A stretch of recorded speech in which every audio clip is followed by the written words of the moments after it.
नमस्ते, प्रणाम दोस्तों। आज का दिन का सभी को इंतज़ार था, जो कि 22 जनवरी के हमारे प्रभु श्री राम को मूर्ति स्थापना होगी वहाँ पे अयोध्या में। सभी लोग पहुँचे हुए हैं। एक्चुअली हम तो नहीं पहुँच पाए, साधन नहीं मिल पाया और पहले पता नहीं था। ये मतलब 1-2 दिन पहले पहुँचना चाहिए, तो नहीं पहुँच पाए। और आप लोग जितने राम भगत हैं सबको यही कहना चाहता हूँ, बहुत अच्छे से आप लोग खुशियाँ मनाइए और एकदम खुशहाल रहिए।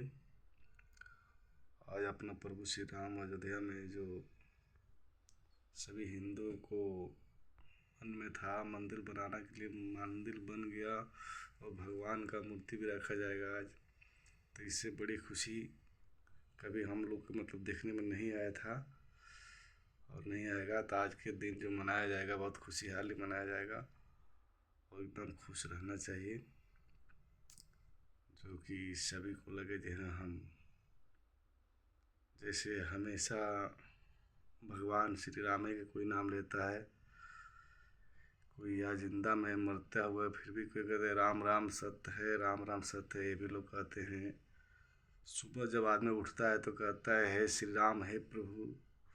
तो बहुत अच्छा चीज़ है जो हम लोग कभी भी भगवान के नाम लेते हैं, कभी भी मरते हैं फिर भी नाम लेते हैं, जिंदा में नाम लेते हैं, सोते हैं तभी नाम लेते हैं, जगते हैं तभी नाम लेते हैं।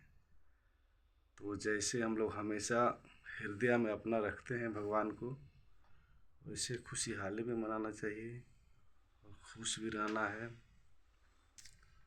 एकदम अच्छा उत्तम विचार से भी सभी से प्यार से मनाना है और जय श्री राम बोलना है। और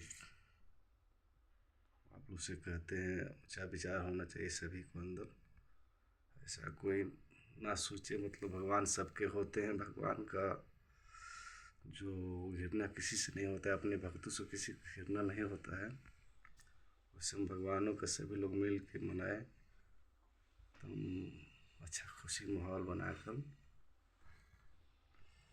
तो जय श्री राम, जय श्री राम।